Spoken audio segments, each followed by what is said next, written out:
Yo, what is going on, everybody? Welcome back. We love, we lie. We knock at the bitch's cabin. Blue Smurf cat. No, it's pronounced. It's pronounced. Welcome back, bitches. Welcome back to the bitch's cabin, bitches. Part 2. But, if you guys couldn't tell by the slight little blocked off background, but you know it is what it is. But tonight we're talking about a haunting in Venice. Honestly, a genuine surprise. The case of the missing French detective. Yes. No. Hercule Poirot. Yes. My guy. Hercule Poirot is missing because we're all blocking it. That's the mystery. Where could he possibly be? Did you know where he went, kids? Come on. Hey, kids, can you please find Hercule Poirot? You see this face? Yeah, this is my dad giving a fuck face. Robot chicken. But as you can see, I got my bros with me here tonight to talk about this movie. We got my boy Grant. Yay! What's up? That's me. That's me. I will never leave you. I am Grant and I am Legion. I will never leave. The Grant, the Destroyer. The Grant who sat by the door.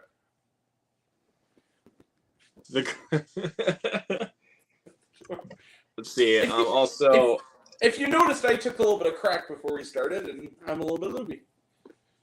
Yeah. Well played. But also, Jared's down here. What's going on, Jared? Yeah. Doing pretty good. Yeah, I'm ready to talk about this movie. Oh my god. Jason's in the comments right now. What's up, man? We're doing good. Jason. I can't do it, man. I'll do it. All right. Hello, my name is Hercule Poirot, and I am perhaps the greatest detective that has ever existed. Yeah. Okay. I want some pastries. I want some little cakes. There's been a murder. That was actually pretty good. You are Yuri the Twainer who twains. That's from the Pink Panther. All right. You were doing like fucking what's his name? I don't give a shit. The remake of Pink Panther is good. Come at me. Inspector Crusoe. It's Inspector Crusoe. Yeah. A little bit. Hello. We need fresh dollars at 204. Jason. Genuine violation. That's your ticket. Jason Derulo. Like, punch this guy immediately. Fuck this car immediately. There we go. That's what I meant to say. From Pink Panther 2. Oh yes, it would appear he's ready to recline. Yes, I just love the fact that I would like to. I just love the car scene, like when he's giving the guy the ticket, and then once the guy hits the brakes, he just goes flying. Like, it doesn't make sense in reality, but it's funny. You are under arrest for the murder of Pierre Fouquet. Pierre Fouquet? He goes, the case is closed. There. It is out. Let's see. Awesome, dude. You got a compliment from Jason. Yay! Jason. So, Also, you guys, this is my first time doing a movie review, basically. also, yay. So, yep, I got Jared to join us here because. Hey, Jason, you wanna really compliment me? Hit that subscribe button. I'll wait. If you haven't already. I'm a dirty whore. I apologize. See, people used to say Jason Derulo in high school for him. Jason Derulo. But what do you say, boys? What do you say we talk about a haunting in Venice? Yeah. Before we start. Yes. So I found the name of the guy you're saying, Rengoku. That's his name. Goku. Yeah. All from the Demon Slayer character. Yeah, Oh! we were actually talking about that a little bit off stream. Got you. I was drawing a blank. Yeah, me Yeah. too. I don't know why. I watched the series and some reason I forgot it. Somehow. But I've seen a little bit of the series. I've mostly seen the movie and that the Swordsmith Village thing that was kind of sort of a movie, but not really a movie. That came out earlier this year. But yeah, let's talk about this movie. So Yeah. I guess since this is his first time, Jared, why don't you go first? Give us your brief little thoughts on Haunting in Venice. I say it's very different from the previous two. It had a little bit of horror to it. And supernatural elements to it. Which I really admired. I agree. You know what? I guess I'll just take the baton. What I liked is that, yes, it has supernatural horror elements, but without spoiling it, the way that they actually make the supernatural stuff not feel out of place in the established world of Hercule Poirot in the movie was very interesting. The way that they make it so that it doesn't come like out of nowhere. So it's actually kind of yeah. Yeah, and they do it in a way, I mean, it's very clever. I mean, yeah, the scares also might the ghost pop-ups in every once in a while might seem predictable for some people, but I didn't see them coming. Like they were just and plus dude, here's another thing. It wasn't none two jump scares. Yeah, it was, also they limited the jump scares with this one. Well, and the other thing is, I think that Disney is, to a certain extent, it's not doing well at the box office. It's opened at number 2, but it was like on the worst weekend of the year. And here's the thing. I feel like this would have done better if Disney didn't shoot itself in the foot by trying to... There's very little indication in the advertising of this movie that it's even a Hercule Poirot movie. They're really marketing like it's a horror film. The poster is literally a skull with a teardrop tattoo on it. And it's like, that's really not what this movie is. If you go in thinking it's a horror movie, it's not that. It is a whodunit murder mystery with a Halloween horror sensibility infused into it. It's a whodunit first and a horror movie second ever. Yes, and dude, the cast that they got assembled for this one, dude, another banger cast. I mean, all three of them have banger casts. So in this one, obviously, we got Kenneth Branagh returning in his role as Hercule Poirot. We also got Michelle Yeoh, Kyle Allen, Jamie Dornan. Bro, like Tina Fey's in this movie in one of the more serious roles she's done. And guess what? Critics, dear critics, even critics I respect and love, fuck you, Tina Fey was good in this. I'm sorry, I like Tina Fey. Thank you. Yes, thank you. I thought she did a fine job at sort of balancing a more serious role with the kind of one-liners you expect from a Tina Fey character and not feeling out of place or from... Some people like she's from a different, more modern movie. I completely disagree. I think she's... 100% disagree. Like, she's kind of feels like a character you would see in a murder mystery that was made in the 40s. Think like a Hitchcock movie. The way her cadences are and the way that she talks is very much like the kind of performance you would see. There's nothing modern about her character. I kind of forgot it was Tina Fey after a while. She did a really good job. And it was very smart the way that they did that. So, but yeah, dude, the cast that they got assembled is awesome. Like, let's see. Again, this one taking place in Venice this time actually was a nice touch. And actually Venice, not green screen. Yeah, actually, like I think Branagh had a little bit more of the budget to actually shoot in Venice. Like, which is strange because this is the lowest budget one in the trilogy so far. That's the weird thing. Like, this is the lowest budget. But it's less CGI, so yeah. That's the crazier part. Like maybe that's why they sometimes say the lower the budget, sometimes the better. Like, Because like compare this. Like I mean, I know I've done this comparison a lot, but compare like the CGI of the Flash to Blue Beetle. Yeah. Dude, this Blue Beetle had a considerably lower budget. It did. You know what? I'm gonna predict a trend in movies that's gonna come that I'm actually kind of looking forward to. We become so oversaturated with big movies. We know that now that we can do just about anything with technology. We've seen it. I mean, here's what I think. I think that mid-budget movies are going to make a strong comeback in the next couple of years, and they're going to start doing well. Because I just have a feeling that the fact that these sure thing movies like The Flash and stuff are bombing is an indication that we're becoming oversaturated with bigger is better movies at the general public. I really think that. Yeah, I mean, well, unless you're talking about The Nun 2 with freaking the more jump scares, the better. Fuck off, movie. It's not even more jump scares, the better. There is no plot. It is just jump scares. That's kind of what I meant, was that there's no plot. Really. But at the same time, it's like Michael Shaves was like, I want the most jump scares that we'll get in the Conjuring universe, and there are way too many jump scares. Like saturated with jump scares.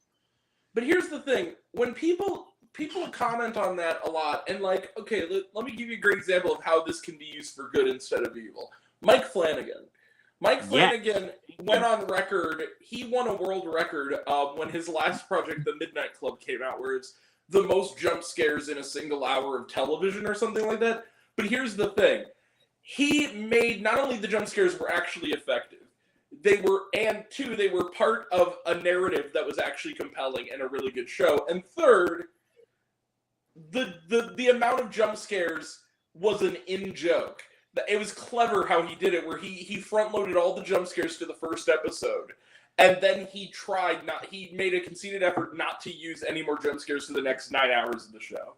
And that was a clever thing he was doing, where he was like trying to be clever about it. So that's what I mean. Like, right. People, when it comes to jump scares, like, not only should you at least be somewhat clever with it, make it in a way where it's also unpredictable and actually effective. Like, it's icing on a cake, but the thing is that icing there has to be some cake in there. Icing can't be the whole fucking cake.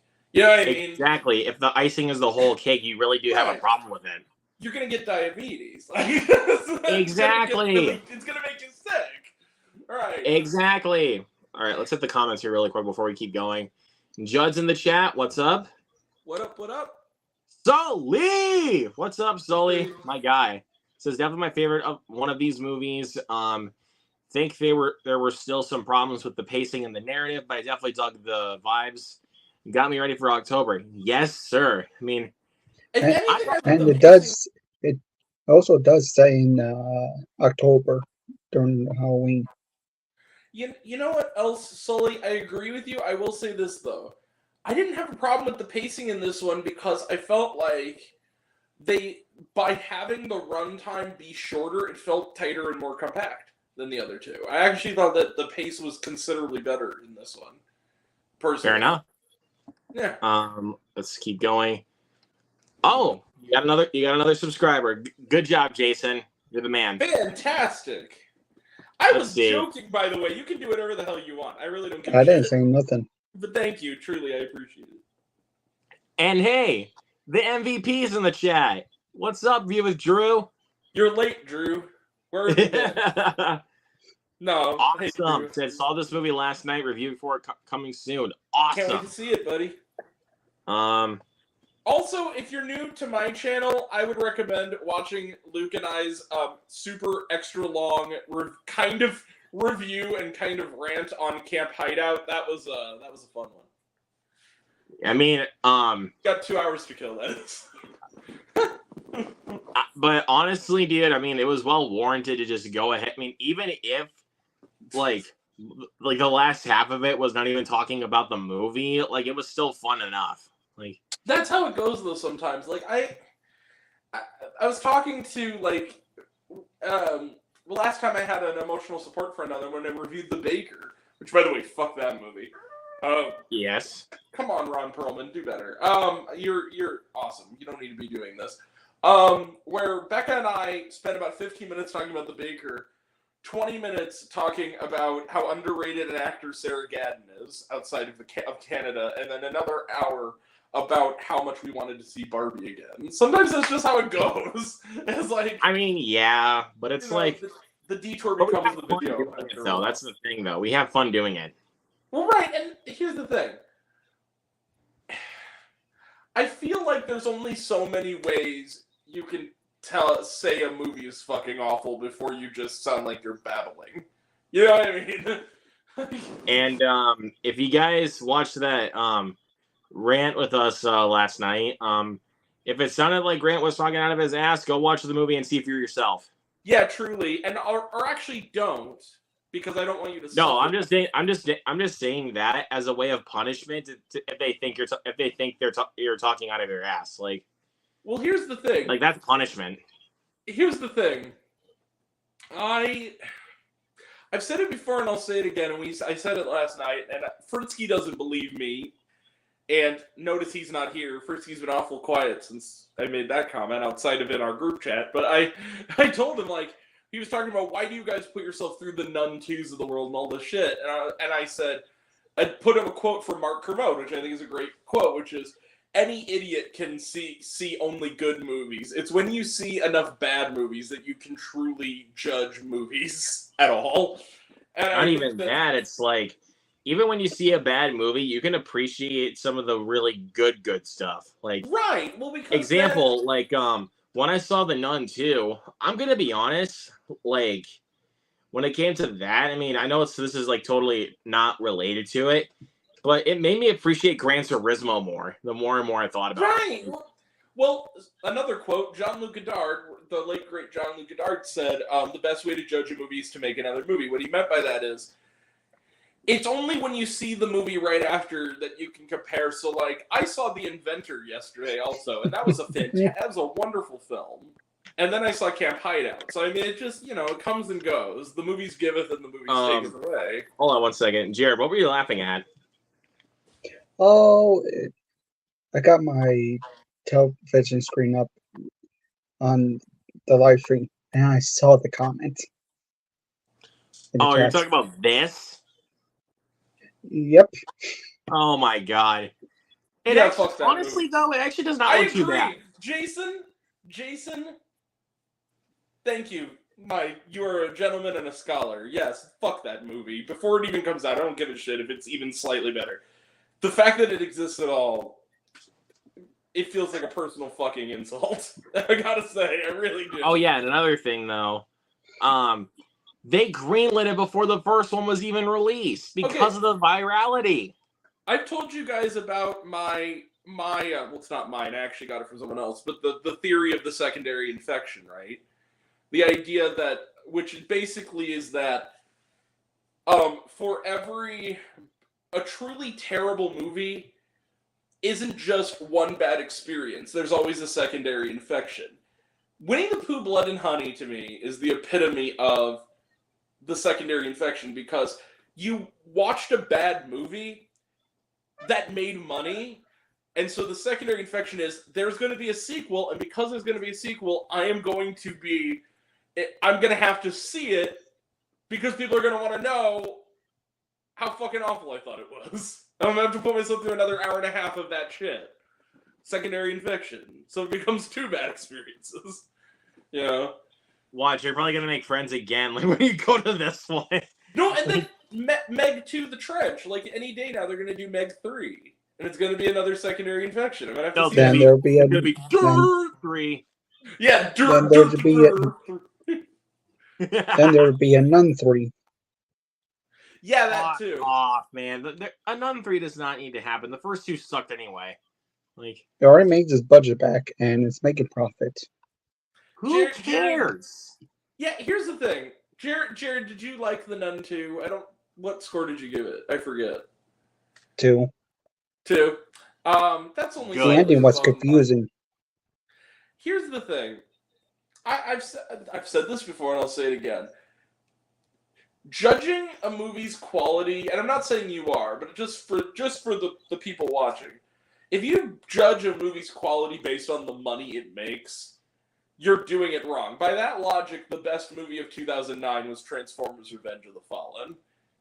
Like, and I can tell you for a fact, it fucking wasn't.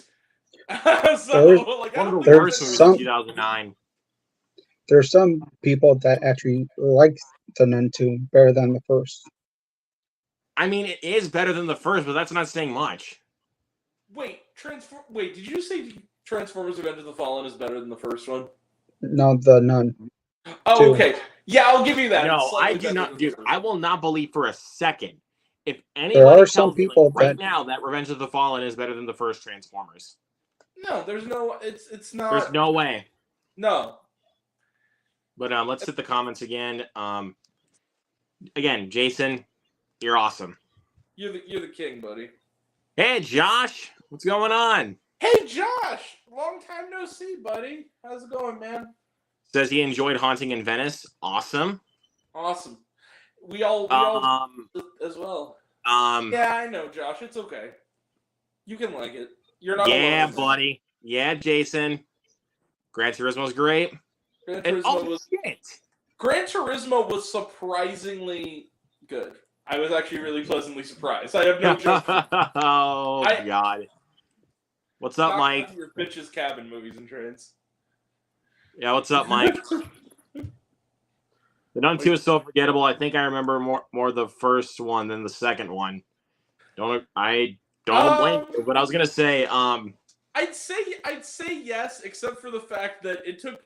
I remembered so little of the first one, and I watched the second one that it took me until the flashback happened to even realize that the school, the all-girls school subplot and the subplot with Taisa Farmiga Nun were not taking place in the same building. So that's a little I yeah. remember. But anyways, let's get back to Haunting in Venice. Yeah. So I guess we'll go ahead and go over a couple of negatives. I only have a couple of nitpicks with this movie. First of all, I think it took a bit too long to get where it was going. Like, because I was just like the first 15 minutes, I think, was where it was like, this is rough. But once Michelle Yeoh comes on screen, that's when I'm like, this movie's gonna go full speed, and then it goes completely full speed ahead. Like, and then also I thought the ending dragged out a bit too long, like, because there was one shot where it could have been like, okay, cut, end the movie. Then it was just like, go, go, go, go, and I was just like, what? No. But again, that's just me looking for stuff to nitpick. But other than that, dude, I love this movie. I respectfully disagree. I'll say this. I get where you're coming from. After the case is closed, there's maybe one too many fade outs and fade ins at the end. However, I liked that first 15-minute chunk with him and Tina Fey going to the Halloween party. I actually thought that was really interesting, and I liked the dialogue. I really liked the scene where early on where they're eating, and this is in the trailer. It's not a spoiler.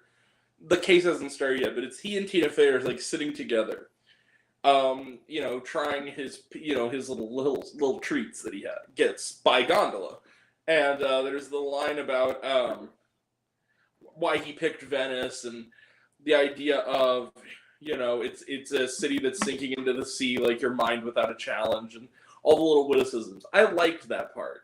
I thought that was it. And also, I didn't think it was too long, because I think that Michelle Yeoh, she shows up about, 12, 13 minutes into the movie, and then all from there, it's just the mystery for the rest of the movie, just about, until, the last couple scenes. So it didn't really bother me that much. But then again, though, that's just me looking for things to nitpick. So. Right. But Jared, well, since since we're on the topic, what were your issues with the film?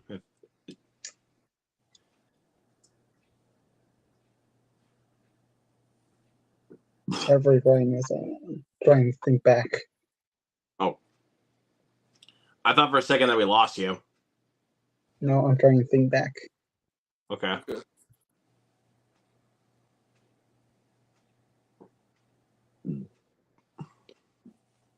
Excuse me. Oh, excuse me on that one too.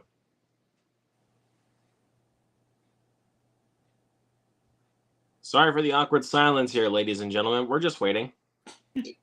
Yeah, I would do agree.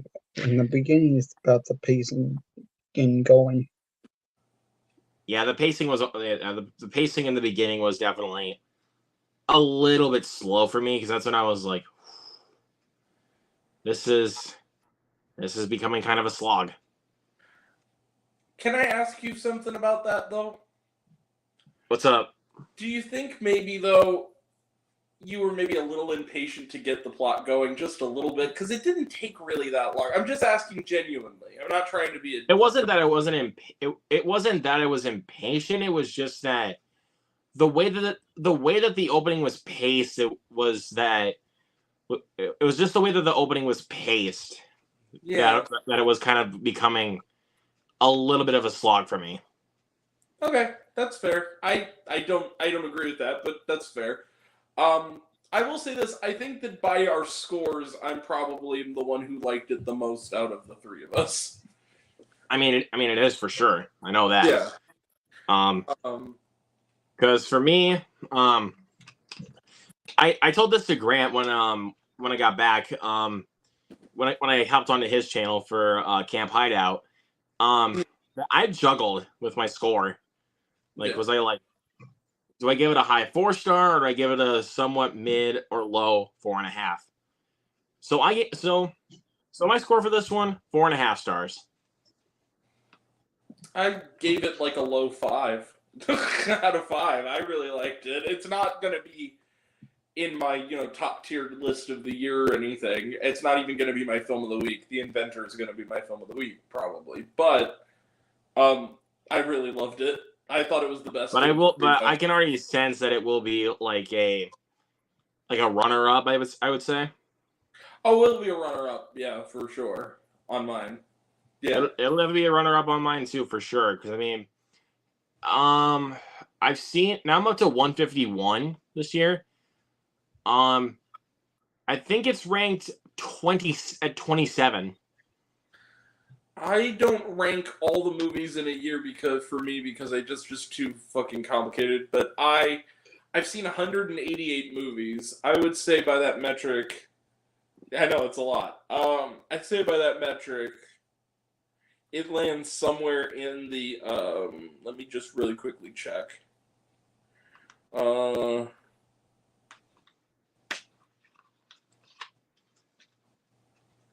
55 of the year. Not bad. But then again, here's the thing. I'm going to be real with you guys. By the year's end, I think what I'm going to do is I'm going to kind of split. First and foremost, I think my stream this year is going to be 2 parts again. It's going to be the best for 1 week and the worst the following week, because that really worked out for us when we did it. It consolidated it more. I have to say, I think my list might be... I might have 2 lists this year. It might be a top 25, and then the next however many number, and then runners up. I don't know, because this year has been just so fucking good for movies, y'all. Right, I will agree with you. It's been so good. It really has been. I mean, like as of right, dude, I like even just thinking about it right now, I could just do like a top 30. Like, I think I've given. I think that this is going to eclipse last year. Last year, I think, is the most 5-star scores I think I've ever given. This might be beat. It's not quite there yet, but it's coming. Now, people also have to remember, though, my criteria for a 5 is I kind of split off into 5-star plus and 5 movies, because 5 movies are movies that I think fully succeed at the type of movie they're trying to be, and 5-star plus movies are like these are the top of the top cream of the crop. The movies that have most emotionally and or viscerally affected me in the year. Yeah, that makes sense. Yeah. But yeah, for I've like for this and last year, as of right now for this year, I have 10 5-star movies. I mean, and on that, my 9 and 10, I'm just gonna speak on your scale a little bit, Grant. Are just regular 5-star movies. But then 8 through 1 are like my 5-star plus ones. Now is how I would put it. So now, I mean, this is a really good indicator of how good the year is. It's been such a good year. Air is no longer in my top 25. it's still, dude, it is still in my top 20. Like I know, but that's to me a signal of how good this year has been. The fact that oh yeah, and speaking on is that, so great. and I was gonna speak on that. Oh crap. Oh yeah, Knock at the Cabin got moved down to my top 20. Got moved down or moved up? Moved down.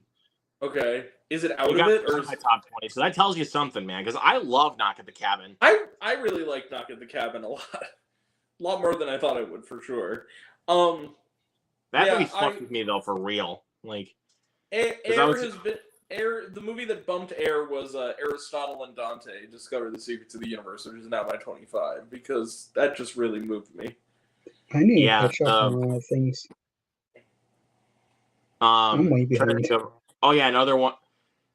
And I moved this one up a little bit though, but and also kind of have a little bias towards this one because I saw it on my birthday, which is Guy Ritchie's The Covenant, which was a very good movie. So the reason why it's so high up on my list is because I kind of have a bias towards it since I saw it on my birthday. And honestly, and when I rewatched it, it's kind of a special movie to me. Like it's a really good movie. It's the bit. Honestly, even though I do think Shank and Dunk and Cobweb are still the runners up for that, I think The Covenant is the biggest diamond in the rough of the year for me. Like. I think it's still no one talks about it. Nobody saw it. Like, if now, Luke, if you'll indulge me for a moment, just because I know that there are some people who have never seen my channel before, just real quick, I just wanted to give you guys a good indication of what my tastes are for those who are new to me.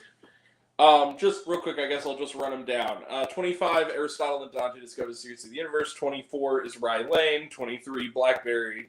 22, Reality. 21, Sanctuary. 20, Everybody. 19, still a Michael J. Fox movie. 18 is The Angry Black Girl and Her Monster. 17 is You Are So Not Invited to My Bat Mitzvah.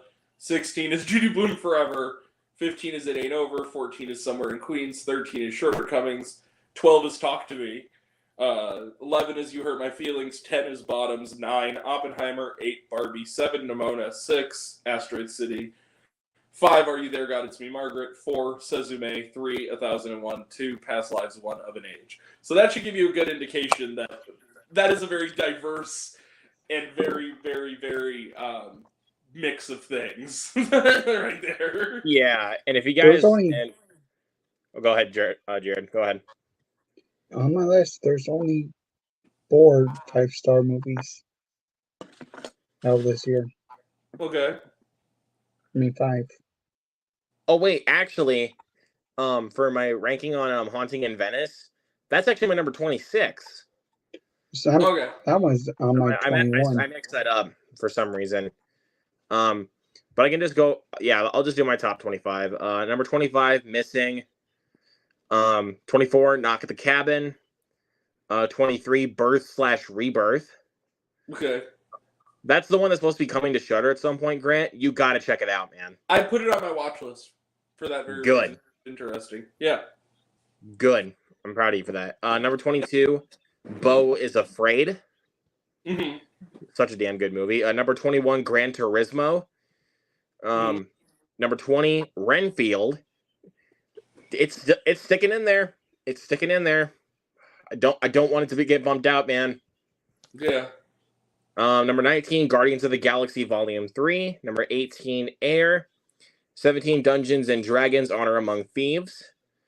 16, number 16, Open Up Now, Evil Dead Rise. Yeah. 15, Are You There, God? It's Me, Margaret. 14, Cocaine Bear. Also underrated. Very, very underrated, in my opinion. 13, Across the Spider-Verse. 12, Sisu. 11 is The Covenant. Number 10, again, like for Grant, speaking on like Grant's criteria, these are my 5-star movies. Number 10, Scream 6. Number 9, Blue Beetle.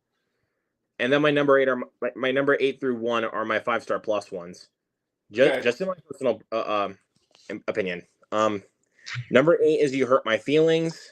Number 7, John Wick I Chapter did not 4. hurt your feelings. God damn it, Jared! Every time. So yeah. Anyways, number 7, John Wick Chapter 4. Hey Grant, you want to know something crazy? What? We have the same number 6, Asteroid City. Yep. Love it. Love it, love it, love it. Now, okay, for my number 5, critically speaking, this is not a 5-star plus movie. Enjoyment speaking, it is to me. The Super Mario Brothers movie. Yeah. Number 4, Joyride. Wow, best that's comedy number 4. That's awesome. Yeah, best comedy I've seen this entire decade so far. Oh, damn. Dude, I've never laughed that hard in years. Oh, it's hilarious, don't get me wrong, but it didn't even make my list, but I mean, it's great. It's a 5-star movie for sure. And my top 3, again, are the most interchangeable ones. Number 3, Mutant Mayhem. Number 2, Oppenheimer. And number 1, hey, Grant, you want to guess? Okay, let's see. Mission Impossible? Da, da, da. Is it Mission Impossible? Yeah, it is. That's Okay. that's why that was the signal. I was like, yeah, you're right.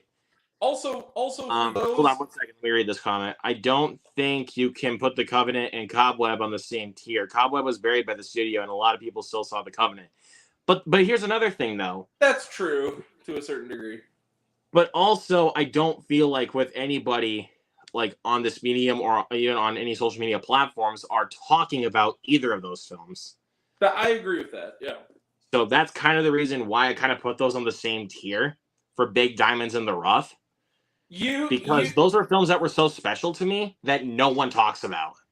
Well, and Luke, like, outside of you, me, and Red Letter Media, I don't see a single person talking about Cobweb, and that movie's awesome. Exactly. I mean, dude, you and Ryan saw that movie together, and didn't Ryan really like it?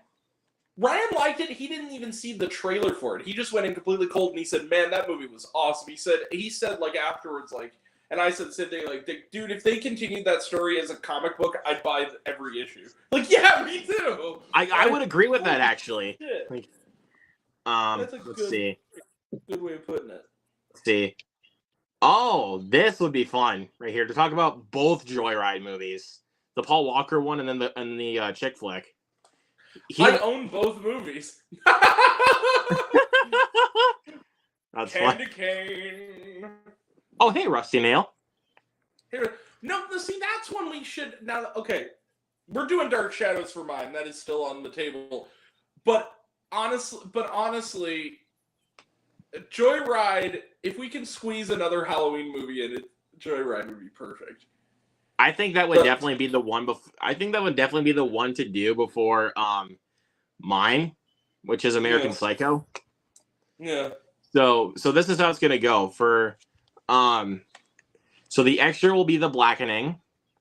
Then we'll do Jared's, which is Medea Halloween, and then we'll do. Oh wait, no, that's right. My bad.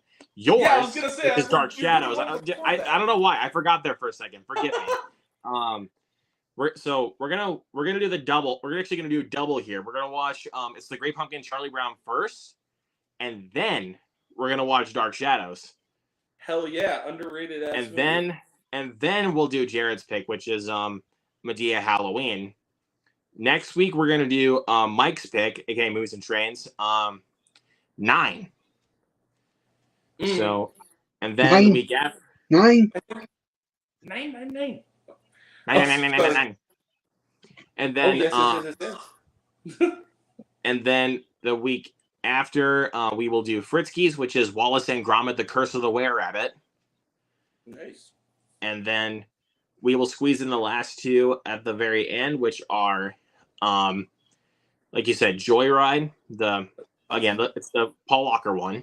The J.J. Abrams John Dahl one. There you go. Yeah. And then mine, which is American Psycho. So yeah, but yes, man, we would definitely be down to review those for sure. Like that would be fun. So like basically Joyride 2001 and 2023. Basically. We I did need to both see that both night. of them. Honestly, I'm down. So yeah, so we'll definitely we'll consider on that one there, buddy. But yeah, So, how would you rank this series? Venice, Nile, Orient Express. That's best to worst. That I'm with Luke on that one. Venice, Nile, Orient Express. What about you, Jared? I think he's at the moment. Jared, didn't you tell me that you gave him the exact same score? Yeah, basically, I think so.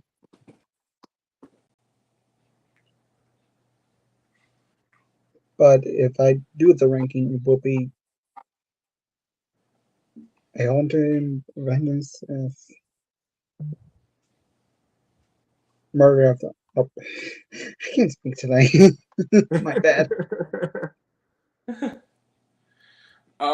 Express and that Death on the Nile. Oh, okay. Okay, I like it. that's pretty good. They're all good movies. That should work. Right. So, I can probably get that set up for tomorrow. What's tomorrow again? That's Monday. No. Yes, I know, Luke. I mean, what are you doing? I thought it was Catil's Day. I had to. What are you? Are you guys doing a stream tomorrow? Or are you doing what are you doing? It was he was talking about the Joyride movies to talk about. Oh, are you guys gonna review it together?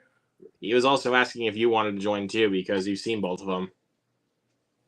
Tomorrow? If you can. Let me see what I'm doing tomorrow. I probably could. Is it are we gonna do a watch along or just a video review? We're gonna do the review on both of them. So. A review. Okay. For those who are at all curious, by the way, the great movies that will be on the other list are Air, in ranked order from the top to the bottom are Air, Infinity Pool, Skinamarink, A Rink-a-Dink-a-Dink, Somebody I Used to Know. Thank you, by the way, for finally drinking the Kool-Aid and joining There's a the song light for that. side of the force. Somebody I Used to Know. Somebody I Used to Know. Yeah, they never played the song. That was disappointing. They should have. I missed an opportunity. That would have been great. Biggest missed opportunity. Red, White, and Royal Blue. Peter Pan and Wendy. Spider-Man Across the Spider-Verse. Guardians of the Galaxy Volume 3. Yes, I said Peter Pan and Wendy. Come at me, chuds. Spider-Man Across the Spider-Verse. Guardians of the Galaxy Volume 3. Beau is Afraid. Smoking Causes Coughing. John Wick Chapter 4. Creed 3. The Blackening. They Clone Tyrone. Mission Impossible. Dead Reckoning Part 1. The Inventor. And my pick for best short film at this current time. How Do You Measure a Year? So that is. And what were you saying before about Skinamarink for a second? No, you were Oh yeah, you finally drank the experimental LSD Kool-Aid, and I finally joined the light side of the Skinamarink cult. Thank you, finally. Yeah, I know. I convinced you. I take credit. I take at least partial credit for that. I think I'm owed that. Not partial credit for over so Yeah, you can take credit for that if you want, but also Jacob was the other culprit to help me with that. So Thank you, Jacob. Thank you, Jacob. so, but Jacob but yeah, Hubbard. dude, that movie gets on. Yeah, Jacob Hubbard. Yeah, because he told me about some of those theories, and I was like, oh, that Anybody actually who's makes a watching lot of this, sense. go subscribe to Jacob Hubbard. That dude makes good shit. I like that dude. Definitely, he definitely has his hot takes for sure. I have my hot takes. Thankfully. I mean, dude, you want to know what's his biggest hot take of the year? I still haven't forgiven you for giving Strays 2 stars, Jared. No, I was talking about for Jacob. Oh, yeah. He does not like Sisu. He hates Sisu. What? Yeah, I'm not lying. Jacob? He does not like Sisu. Jacob, are you listening? I retract my endorsement. Just for that. That is a runner-up. That is a 5-star movie. It's not a 5-star plus That's movie. But yeah, I that's my fucking number love 12 that at the moment. That's my number 12. Sisu! He's one mean motherfucker that you do not want to mess with. We may have a problem. We might have a problem. Like, bro, like, how many mines did you bury here? All of them. Dude, when he You? threw the freaking mine at the Nazi's head. At the Nazi? And then his arm, like, flipped and then, like, landed disembodied, like, hit the other one. I'm like, holy fuck. I'm neutral on Rinky Dink. Dude. What you Go to doing? bed. But also, Go to bed. I'm trying to think of another, Resident young person, movies and trains.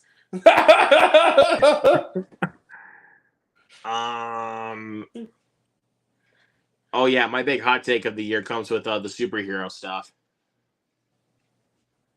My take on Blue Beetle. Blue Beetle's awesome. No, it's where I have it placed. It's where I have it placed in my superhero ranking. Which is like the best, isn't it? Yes. I mean, yes, I know. I mean, yeah, come at me, chuds. Well, okay. I don't care. I don't care. I love Blue Beetle. Luke? I'm kind of sad that it bombed at the box office. I agree. Now, Luke,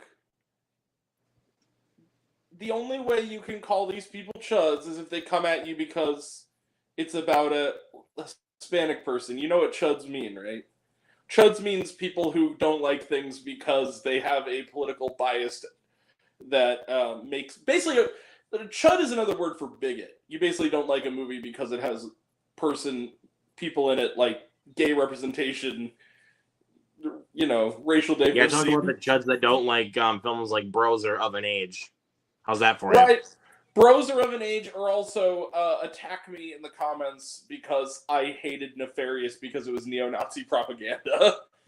So yeah, there you go. But I was gonna say, dude, plenty of people have come at me for my opinion on Blue Beetle. Like, a lot of people have come.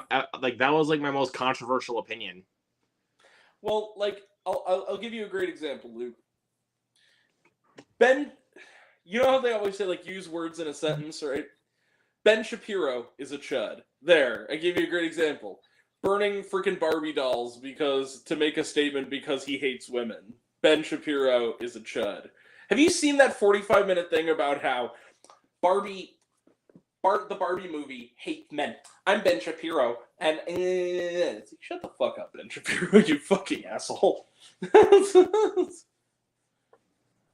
Yeah, and I'll just say this. I'll just say this just for that. I think it's sometimes better if some people keep their mouth shut about that kind of thing. You know what I mean? Are you talking to me or Ben Shapiro? Not you. I'm talking about Ben. Are you talking to me? Talking about Ben. He should have probably kept his mouth shut. Like, because that's just ridiculous. You do know that Ben Shapiro, though, has had a constant case of foot and mouth disease since he started. He doesn't know when to shut up, ever. He's a flaming idiot.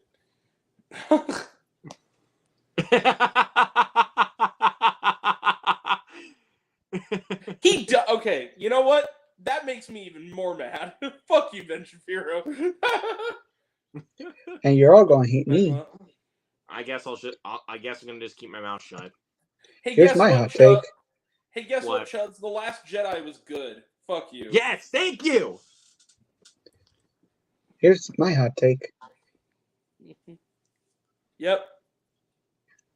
I do not care about Superbad. What do you mean you don't care I about hate it? Superbad. You hated it? Yeah. Jared, can you have a seat over here, please? We haven't just got a little talk about this. Let's talk. I just want to talk to you. I just want to talk to you. No, it's fine. I love Superbad. I do, but And people were coming after me about that. Yeah, my opinion, my alone. Here's a thing that people need to understand. People who are either smart or who have seen enough of our stuff know that we like to use hyperbole around here. We like to say, "You're wrong," and like joke around. You should never be attacked for your opinion on movies. Really. I mean, especially when it's your honest opinion and you're not coming at it from a place of bigotry or hate. Because I'm going to call you an asshole if you come at it from a place of bigotry or hate, because that's how I feel. But if you're coming at it from, I just didn't really care for the movie, and you give like legitimate reasons, like my friend Jared here, there's no reason why anyone should say anything. It's your opinion. Exactly. Like, Well, leave people alone. Yeah. Also, for a mind of a nerd, that's to you, man, for calling me drunk at times 1,000 for my opinion on Blue Beetle. Shut up, dude. Yeah, it's like people need to. I think what people I don't care if it was respectfully or anything like that. That's just wrong. Okay. Well, and I think that it's like, okay, let me put it to you this way. I have heard from people that they don't like Little Mermaid, the remake. I liked the remake, but the people who didn't like it for legitimate reasons, like have told me, like, I didn't think it was. I thought it was inferior to the original, or whatever. That I am fine. Like, I'm totally fine with that. Like, dude, you didn't like it. The moment where I get more annoyed, not saying that I'm going to say that you can't say that or whatever, because I have no control over you, but right, I'm going to call you an asshole when it gets to the point where you're like, I didn't like it, and your only major reason is because Halle Bailey is a person of color. That pisses me off. That's like, you're coming at that from a place that's outside of the movie. You're coming at it from a place of like hate and like bigotry. That doesn't matter. Like, it doesn't. I was fine with the casting choice. Her race has no bearing on the movie's quality as a movie, and anyone who thinks it does is wants that to be the reason, is making that up in their mind because they want to hate it for that. Like they just want the controversy. Is basically what they're wanting. Like, yeah, it's a clickbait thing. I mean, that's why I bet you dollars to donuts Ben Shapiro probably actually liked the Barbie movie, and he's just saying that because he knows that people are gonna, his audience, he gets more clicks. Is this basically he's just waiting for hate. Yeah. He's just waiting for that to come down. It's like, yeah. And also for anybody, look. I mean, I know we've talked about this one. I mean, Grant, I know you and I have actually talked about this before about some certain comments from Rachel Zegler about Snow White. Oh yeah, guys, leave Rachel Zegler alone. She can have. Guys, just shut up. Leave her alone. You know who had the best take that I disagreed with I've heard in a while, though? I have to say.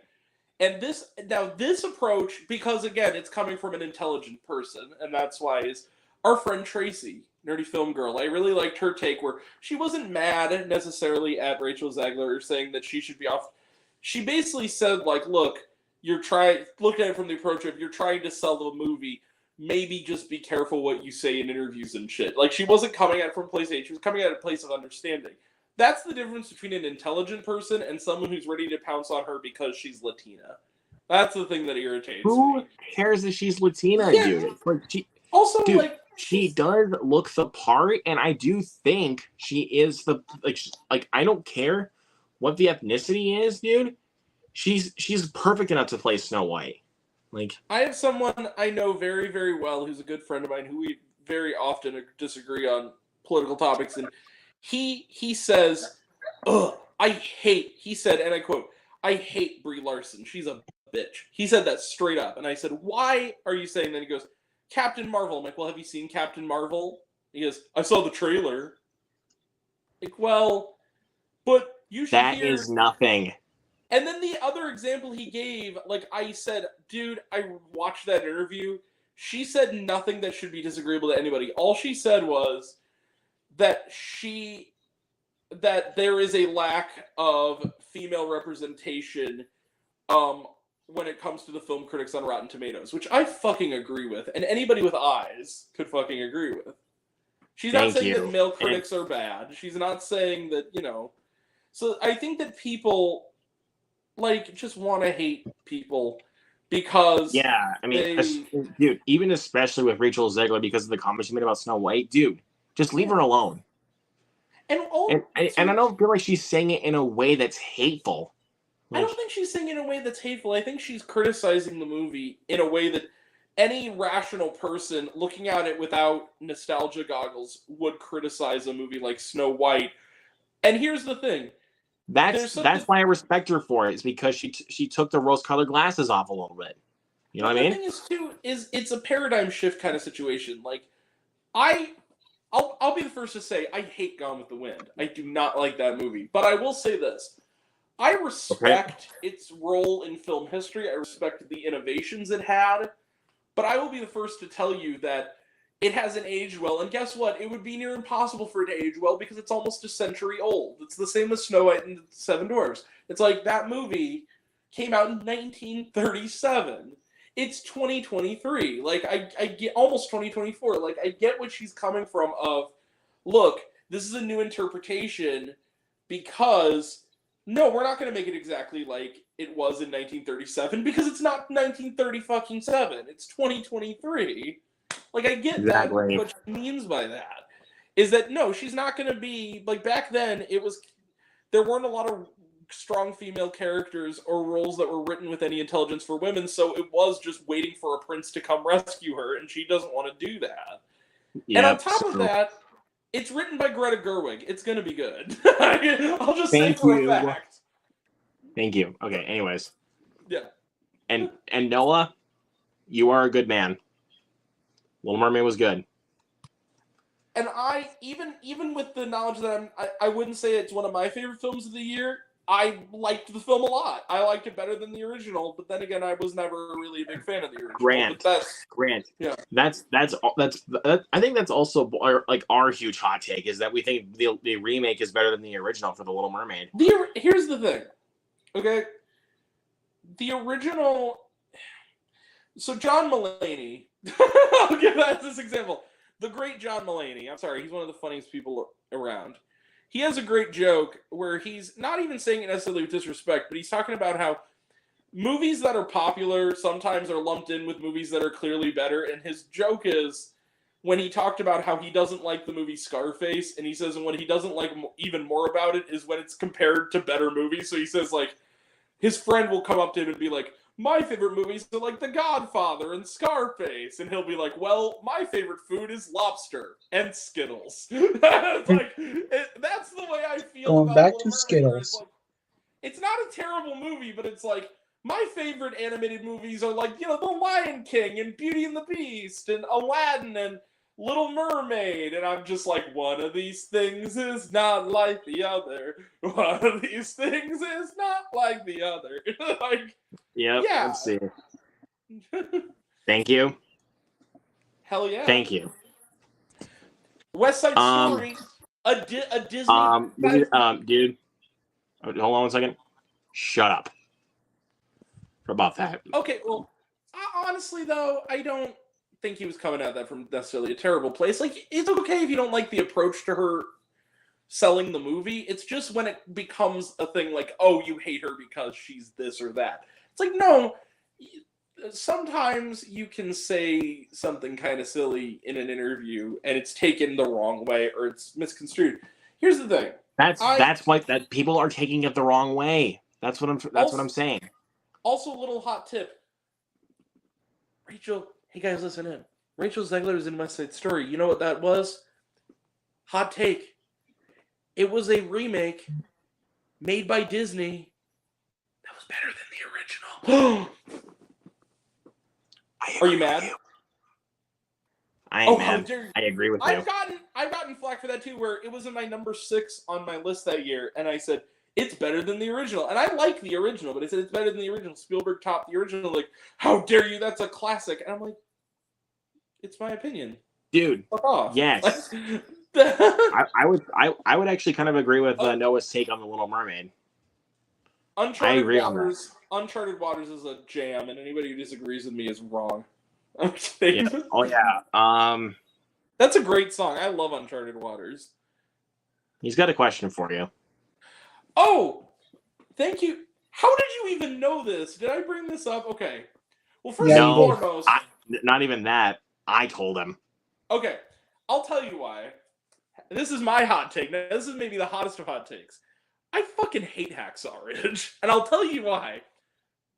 Hold on, here's why. First off, fuck Mel Gibson. First. Secondly, I liked the first hour of Hacksaw Ridge fine. Let me explain myself. Along with all of his other flaws as a human being, which there are many, I don't think Mel Gibson is a good director. And I'll tell you why. He doesn't care about human beings. He makes movies that are about mayhem with no story, no characterization, but with pretensions of story and characterization. The passion of the Braveheart is the only thing I'll give him, but if you look at anything else he's done, Passion of the Christ. Many people would disagree with you. Jared, that's why it's a hot take, you see. No, I know this. People like this guy's films. I'm just going to be real about it. Passion of the Christ. It is, outside of the fact that it's Jesus, what emotional substance does that movie have? None. Apocalypto? None. Hacksaw Ridge, the reason I'm more upset with Hacksaw Ridge than any of those films, however, is that it gave me hope. Because the first hour of that movie, when it's his backstory and like, okay, and I'll give it this. One thing I'll say that in praise of the film, Andrew Garfield is a terrific actor. And he's really good in the movie. But the thing is this could have been, if they stuck the landing, the best faith-based movie ever made. The first hour of this movie, I actually was invested. I was like, okay, this is a guy with an interesting, stance on combat and an interesting stance on how faith goes into Warcraft and how everything's kind of mixed together and pacifism and whatnot. And then he gets to Japan and all the emotional substance, his love interest, his father, all of that is forgotten for an hour and a half long Call of Duty cutscene. And then the movie's over. There really is no purpose to that movie, really, once the first hour is over. It's basically the good part of the movie ends there, in my opinion. I just don't think... I tried watching it again. I've seen it now 3 times, and every time it just gets worse and worse to me. I just don't like that movie. I hate it. It really made me upset, because I was really hoping. I was like, man... You know what I think also made it worse? The experience watching it the first time. Now, mind you, I was still giving it a bit of a chance the first time, so the rewatches also affected this. I saw that movie the same day I saw Moonlight and Lion, because I saw it at the Oscar Marathon. Because I just didn't bother seeing it when it was initially out, because I wasn't doing that then. I was reviewing every movie. So when I was watching it, I was sitting next to the most Trumpy kind of older audiences who spent all of Moonlight tisk-tisking at every scene between the two male characters, and then going, "Oh, that was bad," when it was over. Watching Lion and going, "That was a little better, but when is some action going to happen?" And then cheering and crying and standing up and saluting when fucking Hacksaw Ridge ended. And I just wanted to freaking... If that is not the perfect illustration of that type of audience at that point in time, which was, right when Trump was elected, I don't know what is. Well, then well, here's another thing you should know about Hacksaw Ridge. That was a true story.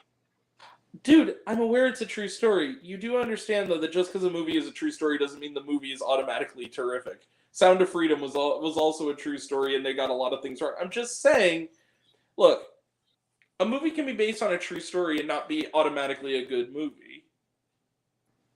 It was done in a really compelling way. And plus the thing is, the reason why I thought that film was so... dude... Most of the time, he wasn't just relying on brutal war sequences. He only applied those in when it needed to happen. I completely disagree. I think the last hour and a half of that movie is... You get numb to it. Because after about... And it's not only brutal, it's brutal in a real samey kind of way, where it's just constant headshots and constant people getting shot and, stabbed and blown up. After a while, you just kind of get numb to it, and then when it ends, you're just kind of thankful it's finally over. And it's not in the way that something like Dunkirk or All Quiet on the Western Front does it, where it actually feels like going through that hell has a thematic purpose. It just feels like boom, boom, boom, blood, blood, blood, smash, smash, smash. There really is... It felt empty. And my thing is...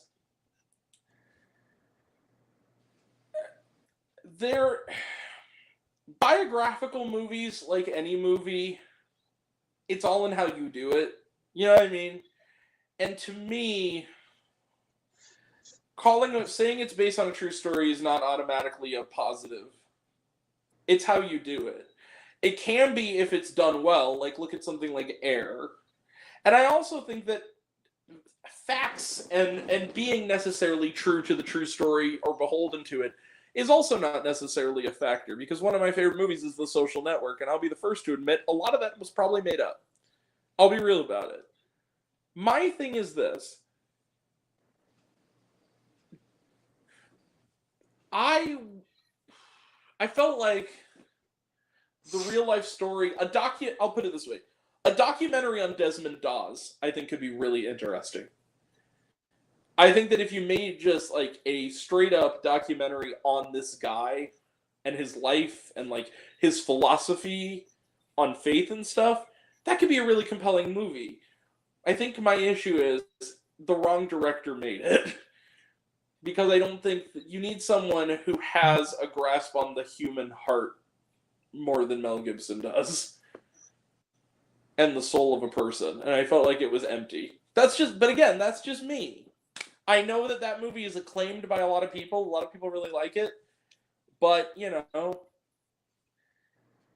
Okay, we'll just stop right there. We'll just stop right there. Anyway, back to the source of the whole...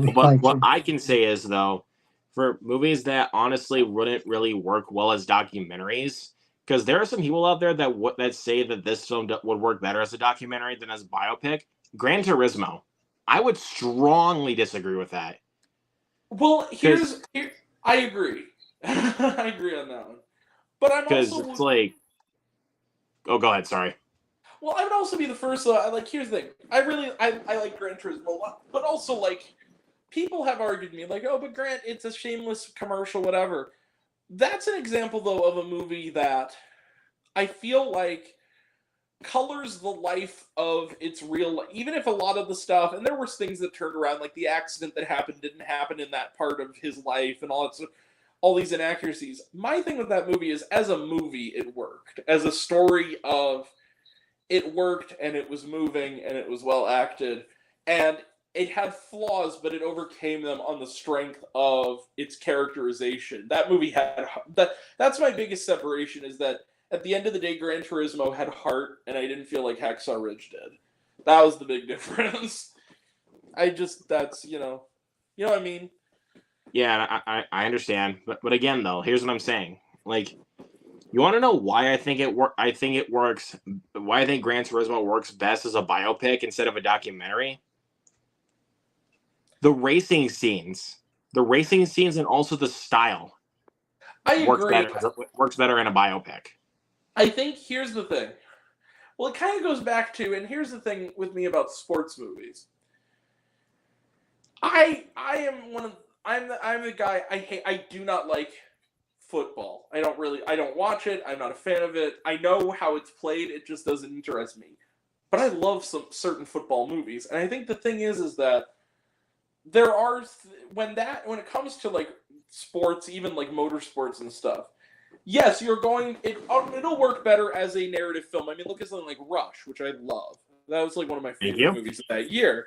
Now, see, that's an underrated movie from around the same time that I highly recommend. Those movies, with the racing, it does feel more visceral when it is cinematically recreated than it does when you're watching footage. Now, that being said, there are some documentaries on racing that are really terrific. Senna, for instance, is a really terrific documentary on race car driving. And I'm not a big fan of race car driving, really. But it did a good job of putting you in the headspace of the subject, you know. Right, but at the same time, but then again, though, at the same time, I mean, I haven't seen Senna, even though I really want to. Sometimes, but again, though, my thing is like when you have this kind of style and these kind of racing sequences in a movie like Gran Turismo, it works better when it's done cinematically rather than just being a beat for beat told through the entire story of this guy who competed in this academy, like, and plus the racing sequences keep you on the edge of your seat. I completely agree. And you know what else I'll say is a failing of certain biopics too, that I think other better biopics do stronger. And that's why, and I'm not saying that you don't have a right to say that, Luke, because you do. I'm just saying that's me personally. I don't use that it's based on a true story as an automatic demanding of this should be at least considered good just because of that. For this reason. Well, and Grant, hold on a second. Hold on a second before you go on. Okay. I wasn't meaning it like that. Okay. It's just the fact that it was based on a true story impresses me. Like, oh, absolutely. And that's kind of my thing. Like sometimes, like when you have a crazy thing that happened, like in either just in history or before, that's kind of what amazes me to the fact that they're actually telling this story. Like, well, and that's the thing is that like I was saying though before, like there is a universe where there's a version of Hacksaw Ridge that I really love. If it was done by someone who I think could grasp the complexities of the subject and really make it something. I didn't think Mel Gibson made that film. But, and I'll give you an example of a movie that also had its champions that I recently, Golda. That was a movie that I think the other problem is Hacksaw Ridge, and it did better to a certain extent than Golda did in the early going with it. But like, I think when you narrow the focus too narrow for a biopic and try to write off the respect of the person's life alone without really telling the story, like, okay, because Golda Meir was an interesting figure, but they spent the entirety of the movie it was about 90 minutes, and the majority of the movie was the Yom Kippur War.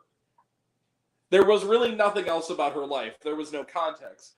Hacksaw Ridge also had that problem in that a lot of what the movie wants to focus on is his war experience. And I'm not saying that shouldn't be a factor, but I'm saying that there should be more context of who the guy was than that. And I think that's one of the failings that Mel Gibson has always had, is that he kind of wants to get to the brutality right away. He doesn't really care about developing the characters. You know? I get you, but... And the moments in his movies that work, like one scene that is always argued at me, and I agree that it's a good scene in that movie, is in Passion of the Christ, when Jesus is walking is carrying the in the middle of the majority of the movie, which is the crucifixion, is carrying he's carrying the cross on his back, and he loses balance and he falls over, and Mary sees this and she has a flashback of her comforting Jesus as a little boy when he like scrapes his knee. Yeah, that was a really moving moment. But it was an isolated moment in a movie that didn't work. It was like an isolated moment that did work in a movie that otherwise didn't. That's my thing. You know what I'm saying? Like, and that's fine, man. I mean, yeah, that's fine. I But get that. but then again, though, sometimes because like sometimes I like the biopic genre a little bit more because it actually kind of, yes, it may feel historically inaccurate to like a lot, but Yeah. as long as I at least learn something about the story, then that's what keeps my interest in it. Like, I get that, but the other thing too is you also have to look at the angle that the people making the movie want you to feel about the movie. Like, look at something like the faith-based biopics that have come about, or look at something like, you know what I mean, where they're coming at it from an angle of maybe they're, or like, but yeah, but those I don't count. Like the faith-based well, stuff, I do not count. well, Like, right, but also like this is a movie that I like as a movie, but I can acknowledge like, and it's more recent that it's come out. But The Blind Side, that's a movie that I think is a well-made movie. It's not a perfect movie, but it's it's a good movie.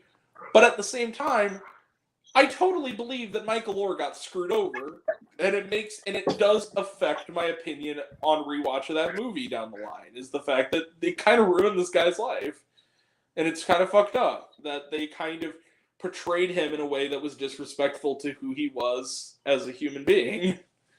yeah, I get it. That's a bummer. So Yeah, that's my thing. Is I feel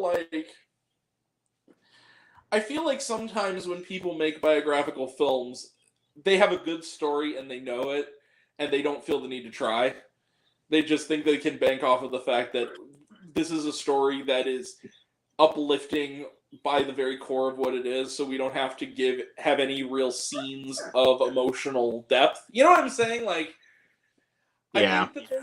I think there's a difference. Like when you look at something like Air, that movie is a great biopic because it's a movie that, sure, maybe some certain parts of the timeline don't work, but the thing is that the dialogue is terrific, and you really do feel like you're getting to know these people. Like there are great little grace notes, like the scene with Jason Bateman talking about the significance of working at Nike and why it matters to him, and like why involving his estranged relationship with his daughter, and why he meets her at the park every Saturday and brings her shoes.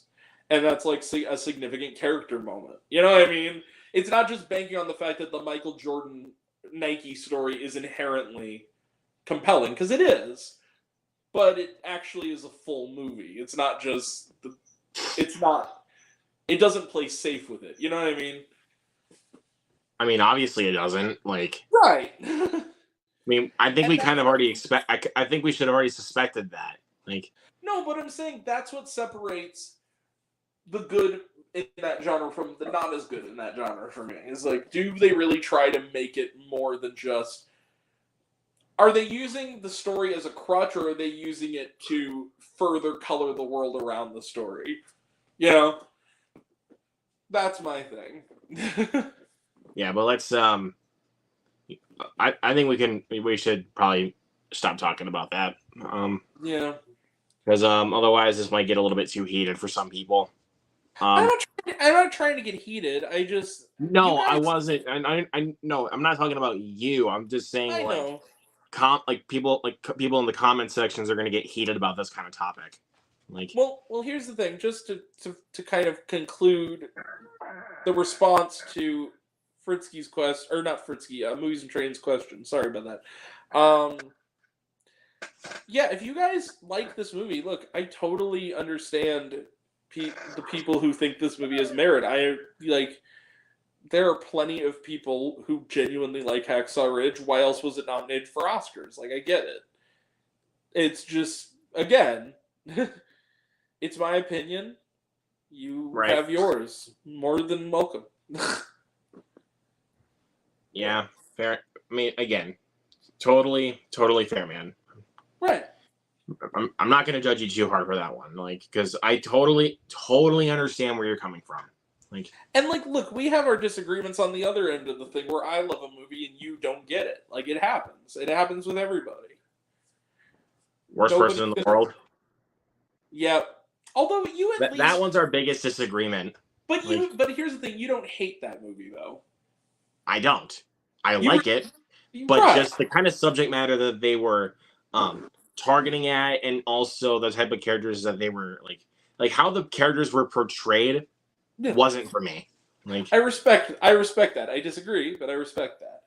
I mean, even though, and also, even though, yeah, despite, like, even though I love Of an Age and 1001, the reason why they're not 5-star movies to me, they're heavy movies. They're heavy subject matter, so it's gonna be hard for me to rewatch. Even though, but the weird thing is, I don't like. You guys are gonna call me crazy, but I've seen American History X like about 4 times. Oh, it's a great movie. Yeah. That's only because I act like that's the kind of subject matter that actually feels relevant to today, to me. Like that kind of subject matter, like racism, those kind of themes. Oh yeah.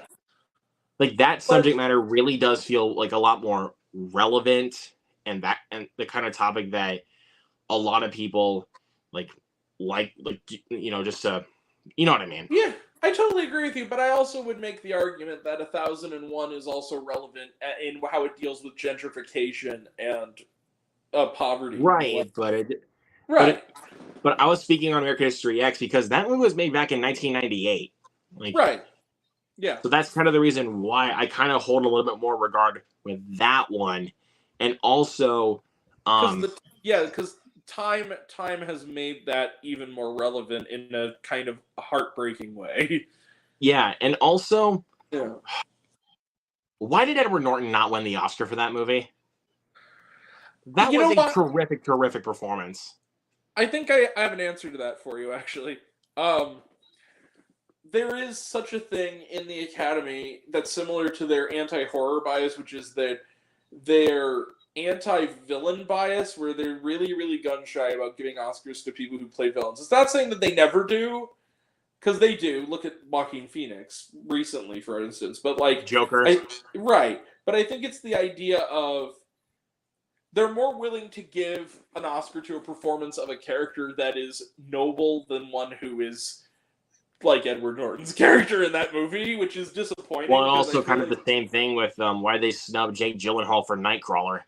Right, exactly. Because and look, in my book, that was the best performance of 2014 by a male actor. I mean, that's just the way it was. He was phenomenal. Look, even though Eddie Redmayne was great as Stephen Hawking in Theory of Everything, he was no Jake Gyllenhaal. Well, here's the thing. He was really terrific in that movie. Even of the nominated people, he would not be my pick. It would have been Michael Keaton. But that's just me for Birdman. But that's just me. Who? I forgot who else was there. Was there? It was like him. There was Eddie Redmayne. There was Michael Keaton. Ethan Hawke, but I think that was supporting actor. I think if it was supporting actor, I mean, for Boyhood, because I know that's for Boyhood. Yeah. I forgot who won supporting actor for that year. J.K. Simmons for Whiplash. Okay, that one was deserved for sure. No, that was absolutely. I was gonna almost very, very, very deserved. But what about the argument? That's no argument. But I mean, even though I love Boyhood, and I love Ethan Hawke, J.K. Simmons absolutely deserved that Oscar. Oh my god, fucking A! Like holy shit. But what about so let's get back to the ones for the best actor ones. Steve Carell. I want to call another stuff for that one. David Oyelowo for Selma. You know what? Elizabeth, I loved Selma, but I had my issues with Selma. Just I don't think it was the best movie nominated that year, but I will say I agree with you. David Oyelowo totally should have gotten nominated for his performance, 100%. So yeah, those are the two. So yeah, the two snubs of that year were Jake Gyllenhaal and David Oyelowo.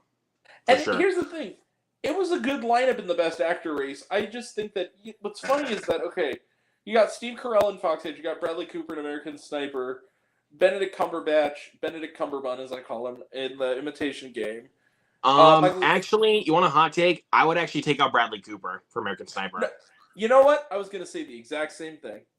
Honestly, dude, even though I like American Sniper, that movie's overrated as hell. I'm sorry. I agree with you. It's a good movie. It's very overrated. I don't even think. And honestly, also, Bradley Cooper was great in the movie. Don't get me wrong, but he's not Oscar worthy like Jake Gyllenhaal or David Oyelowo. Not even close. He deserved the Oscar nomination for Silver Linings Playbook more than he did for American Sniper. But thank you. Here's the thing. Well, it's also that's a better movie. Sorry, not sorry. Oh yeah, and American Hustle is better than American Sniper. Oh, I loved American Hustle. See, that's another one people are like, oh, backlash. Oh, okay. Here's his hot take. Benedict Cumberbatch you would take out for Imitation Game. Here's the thing. I would actually keep him in. I would too, because The Imitation Game, that was a really terrific movie. And so, but what would be the two to remove though? Because I would definitely keep in Steve Carell for Foxcatcher for sure. Honestly, I'd remove Bradley Cooper and Eddie Redmayne if it was up to me, and Thank put you. in. And here's the thing. Dude, again, keep in Steve Carell because I mean, dude, he was despite how slimy and disgusting the actual guy was of John DuPont, Steve Carell just embellishes that role. Like, oh, in fact, if it wasn't Michael Keaton, of the ones that remain, I'd give it to Steve. If it wasn't Michael Keaton, that's my second choice because he was terrifying in that movie. And, dude, Foxcatcher, that's a great movie. That movie was so good.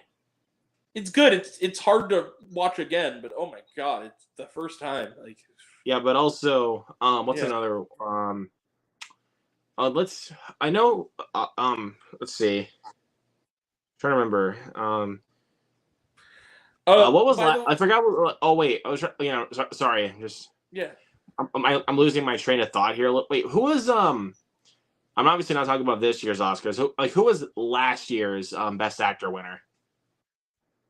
I kind of forgot who it was. So not from the most recent one, but the year before. Best Actor winner, it was Will Smith for King Richard. Oh, that's right. I forgot it was for King Richard. that shit. I honestly think Andrew Garfield should have gotten it, dude. For Tick Tick Boom. I would have given it to Andrew Garfield. Fuck yes. Tick Tick Boom was awesome. I would too. Even though don't get me wrong though, I love King Richard for sure. King Richard was terrific, but it didn't make my list that year. But I would have given it to Andrew Garfield though. I love you, Will Smith, but Garfield deserved it more. Will Smith until a couple years ago. I like him okay now, but I don't love him anymore. He soured the well for me. I'm just saying as an actor though, just as an actor. Yeah, as an actor. I love Will Smith. I love Will Smith as an actor. For this year's though, I would not change it. For Brendan Fraser, I'm not changing it. Not at all. Agreed. Honestly, Austin Butler was like my closest one though. Yeah, for sure. All due respect to Austin Butler and Angela Bassett, but I thought all the acting wins this year were deserved. Quite frankly. But Jamie Lee Curtis though, that one was the biggest shocker. To be honest, like if it was for enough, I honestly kind of would have given it to Stephanie Hsu for Everything Everywhere All at Once. Like, now see, if I'm being honest with you. I love Stephanie Hsu, but that's where I disagree with you. If it wasn't her, I'd give it to Angela Bassett because she's long overdue. She was really. And I agree with you, but I definitely agree with you. But it's also that I mean, Jamie Lee Curtis has been in the industry for longer, so it's like, she just give it to her. Well, and I love that I can say that the two male Oscar actor wins that year were alumni of Encino Man. I can forever tell people that. Ke Huy Quan, Brendan Fraser. And Boom. Brendan Fraser both won the Male. I love Encino Man. No shame. I fucking love that Weasel. Movie. It's one of only two. It's one of only two good movies that Pauly Shore's in. Let me guess the other one. Son-in-Law. Son-in-Law? No, not at all. In the Army now? no. Hell no! What do you mean in the Army now? Fuck that movie. It's not Jury Duty either. And it's definitely not Biodome, is it? It's a tough one. You're not gonna guess it. Oh, fuck, what is it then? I'll give you a hint. Leaning Tower of Pisa. Goofy movie. It's a goofy yeah, movie. It's the best Pauly Shore movie. But then again, Pinocchio: A True Story is a close second.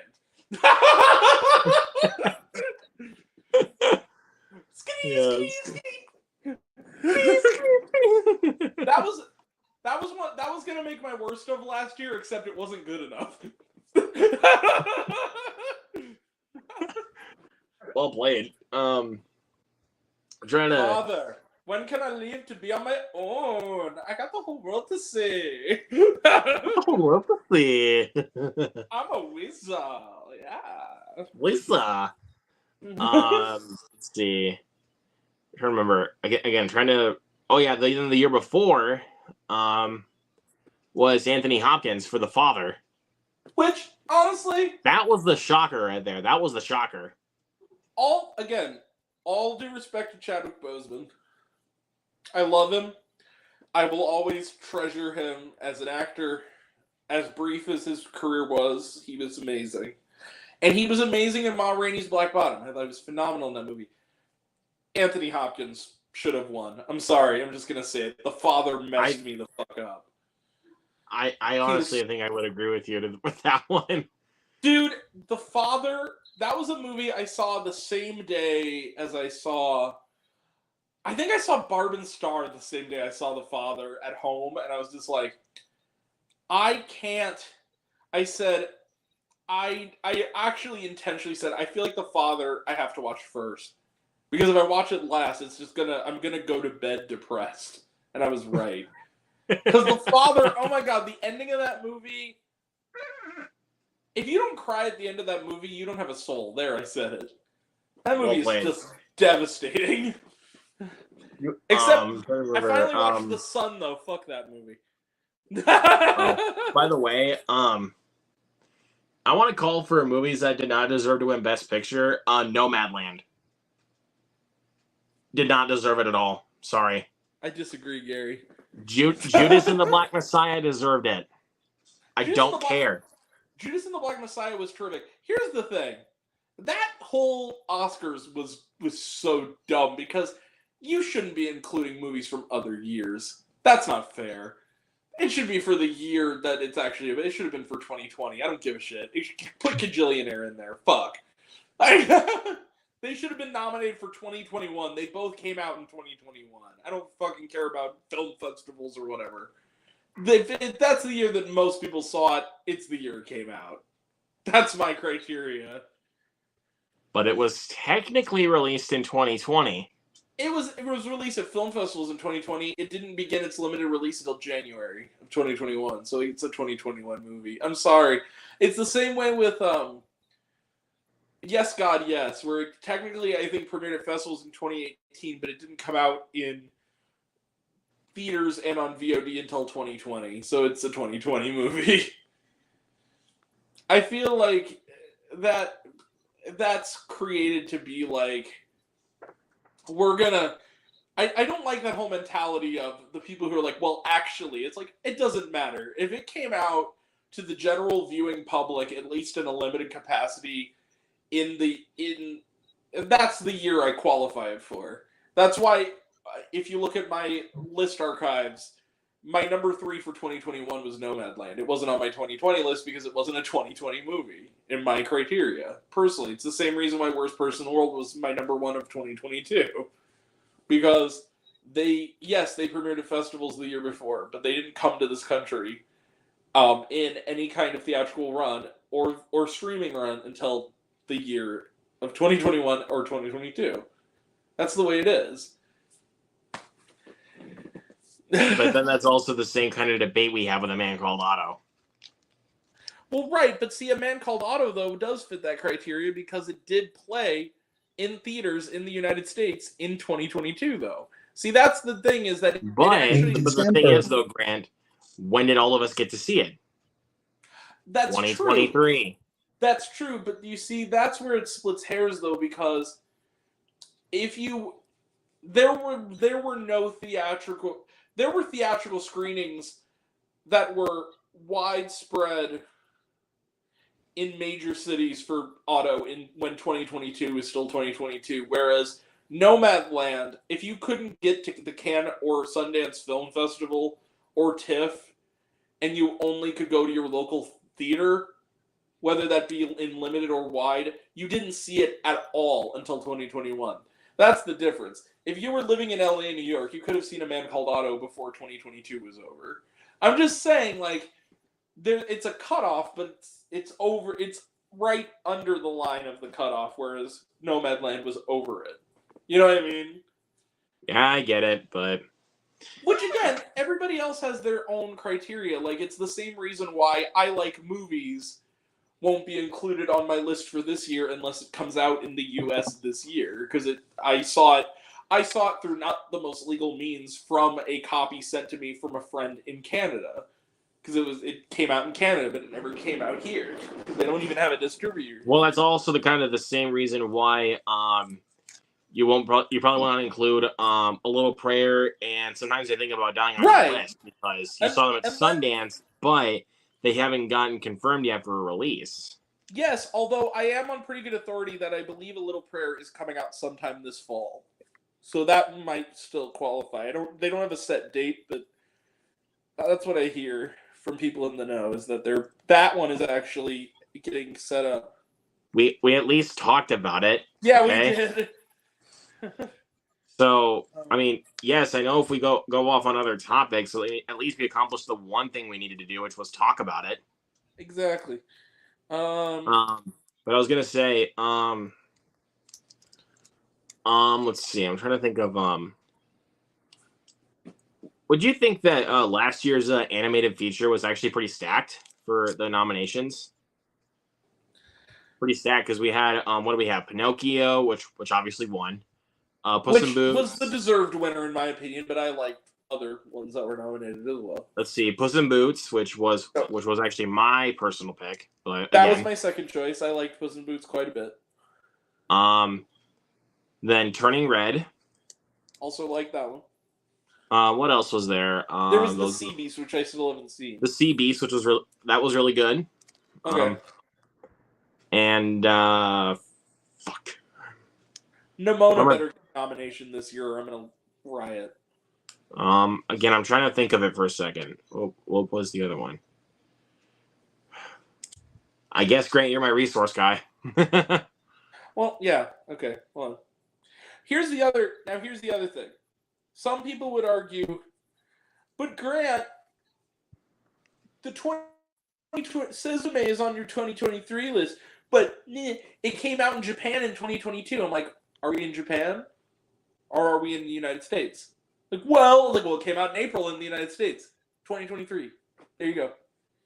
Boom. I don't lawyered like that. See, that to me, like, I'm talking U.S. Petite Maman was on my list last year. I think it came out in 2020 in the UK and France. Guess what? We're not in the UK and France. It came out in 2022. Right, exactly. Like, thank you very much. Because I know Sisu was released in festivals last year, right? But we didn't get this, but it didn't come out in the U.S. until this year. Of an Age premiered at the Melbourne Film Festival in the summer of 2022. Didn't come to anywhere near us until 2023. That's exactly right. That's my point. Like, and Marcel the Shell with Shoes On. Actually, scratch that. That was the most deserving. Damn it! I forgot. Because why did I forget about that one for some reason? I love that movie. That movie makes me want to cry. You know why I smile so much? Because it's worth it. That movie makes me. Dude, I'm not gonna lie. That movie legit just makes me want to cry. It's so good, and like, okay, that was not even that. It's so adorable. That was my number 2 movie of 2022. Was Marcel. By the way, I don't know if you can see this. I'm going to turn my camera over. I can bear. Wait, hold on. Let me see. Let me see if I can. Wait, I think I see. I think I see it. Like, point it down just a little bit more. Yes. Love that movie. Yes. Oh yeah. I Speaking of love it. which,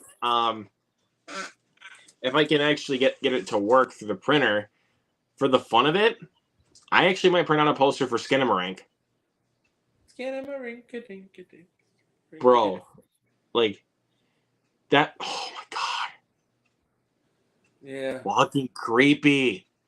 Like, dude, Told if you. we actually like get like if we do like a movie night on your channel watching Skinamarink, we have to have the lights completely down to watch that movie. If we're gonna do that, we need to do it like we need to do that. That might be honestly one we could do like next Halloween or something, because I don't know if I'm gonna have time this Halloween. I know not this Halloween for sure, but we're gonna do I'm that just at saying, some like, if point. we get it. I'm making a list. No, the first watch along we're doing probably is going to be Good Burger, because we're going to have to do that sometime in October or early November, and then the next one we're going to do is Knights of the Zodiac. It has to be on Netflix by then. We have to. Hey, Grant. But stop, you Play fool! that Pegasus sound. Stop, you fool! No, dude, the Pegasus sound. Oh yes, Pegasus, Oh! Have you guys never seen Super Bingo before? Okay. I don't. There's a skit called Super Bingo, and they're talking about how you would euthanize someone the old-fashioned way, and it's a horse running into someone, and then suddenly like, oh my god, split open, Pegasus, ah! And then later it comes back together, oh thank god, oh god, it laid eggs, oh Pegasi, oh! Because I remember you played that sound for your review of I Knights of the did! Zodiac. I laughed so hard. Because he was the Pegasus Knight, one of the other millions of gobbledygook things that Sean Bean tells us in the first 5 Bro, minutes. because of that score, dude, I honestly thought you were gonna play the FU sound, but then I was like, oh wait a minute, it was an atrocity that you must see it. Oh my god, here's the thing. I know you're gonna go on Rotten Tomatoes, or not Rotten Tomatoes, sorry, Letterboxd, and say 1 star, oh that must mean he doesn't like it. Listen to me here. Yes, objectively, Knights of the Zodiac is a terrible movie. I fucking love Knights of the Zodiac. I recommend it to everyone. It is so bad you have to see it. It's like Kate the Tortured Crossing. If you're able to see it, you have to. With what, Jared? Saying after you're talking about it, I'm gonna watch it. Do you have it? No. I'm giving you that code. Okay. Or do you want it, Grant? I mean, I do, but if Jared hasn't seen it, I'd probably rather give it to a good cause and like let him. Or how about this? Let's do a settlement. No, give it to Jared. It's fine. You can give it to Jared. I was gonna try to do it like I was gonna try to settle it by doing a little trivia question, but I'm gonna give him the gift of glorious madness. I don't want him to have to pay actual money to see that movie. I want him to be able to watch it for free. So yeah, give it to him. All right. Or how about this? Stop, you fool! Stop, you fool! Right on, dude, Mexican dude from On My Block. You earned that Oscar. I think I said it in my review, and I stand by it, that was the moment that Famke, you can practically see Famke Janssen going like, do I get my check now? I was an X-Men. What the fuck am I doing? What? Yeah. Also, like wasn't it that one and Devil Conspiracy that you're saying are like the big so bad it's good movies of the year? Okay, let's put it to you this way. I kind of put it into 2 categories where there are 3 movies that are so bad it's good, but they're objective 1 star. And then there's the movie so transcendently bad that it becomes a 5-star movie. So the 1-star ones that are so bad they're good, Knights of the Zodiac is the top. Then it's Devil Conspiracy and The Retirement Plan. Those are like the 3 that are like so bad I actually recommend them. The one that transcends it and gets to 5 stars just because of how glorious and fun it is is Cade the Tortured Crossing. You must watch Cade the Tortured Crossing. Holy shit. What have I? Kill me, Cade. Kill me. It's a work of pure genius from our holy alien space genius. Here's the thing. Cade the Tortured Crossing, like the rest of Neil Breen's filmography, I'm not even entirely sure it's technically bad. I think it might be a movie made by a higher extraterrestrial intelligence that human beings cannot comprehend. Like, I'm genuinely convinced that this guy is coming from, like, the future on some other planet where they make movies odd, but they're masterpieces. Right. Oh, I have a bad movie night pick. I might need to get a copy, though. We need to watch Bushwhacked. Oh, wait. Is that the one with Daniel Stern? Yes. Bushwhacked. I'm trying to think of what I would want to do for a bad movie night. Like the movie that launched one of the greatest running jokes in all of the history of the cinema snob. Bushwhacked. Whenever a shenanigan would happen, it would just cut to him and go. He'd roll his eyes, then it would just go to Bushwhacked. Fuck, which one is it? I'm trying to find the one for the Do bad you movie have night. Bushwhacked? What? That movie doesn't even have a Blu-ray. That's what I was gonna say. I thought it never even got like a DVD. No, it has a DVD. Oh. I just never came across it. Like, I thought that was like a Meet the Deedles thing where unless you can buy it or find it on a streaming service it happens to pop up on, it's not available on any physical media at all. Speaking of movies we should totally do a bad movie night for, Meet the Deedles. oh my god. We need to do that on the anniversary of Paul Walker's Let's death do. or something. Deal. Reporting for Rangerly duty, sir. I'm trying to I'm trying to think of one where it's like so bad, but it's like we have to watch it. Like Battlefield Earth. I have it on VHS now. No. Damn right, Rat Bane. That's the most intelligent thing you've said yet. Grant, no. I love that movie. It's terrible, but I love it. hate Battlefield Earth. Like, it is horrendous. But there's only one line in that entire movie that makes me laugh. Do you want lunch? Hey guys, I know a movie that's my thing that we're never gonna watch. Batman and Robin. I'll tell you why. I hate that movie. I can't even watch it. Batman and Robin is rare for me where I watched it once, I've tried rewatching it, I cannot get past the first 25 minutes. Every time I've tried to rewatch it. I'll tell you one thing, though. One thing I'll give Batman and Robin has one good line in it. One good line. One. I also don't think Clooney is that bad as Batman. I think he gets a bad rap. I think he's perfectly fine. He's working with, like, no material. But right. he's still charming. No, the best line in the movie, and it's also the only pun/one-liner that works, because everybody else is... Okay, well... She's trying to kill you, Dick, is unintentionally hilarious. She's trying to kill you, Dick. No, the best line in the movie is one of the first lines. And it's it's right at the beginning, and it's all downhill from here. The best line is, they have that classic Batman shot, like, Batmobile rises out, Alfred prepares, they go into the Batcave, and then this is the part he goes, I should get a car. Chicks dig the car. And a lot of it is like George Clooney's delivery, and he just looks up from the cow like this, and he goes, "This is why Superman works alone." That is the one good line in that movie. Everything else, it actually is like, it's kind of funny, actually. But I actually think I found found a good one for bad movie night. Yep. Doom.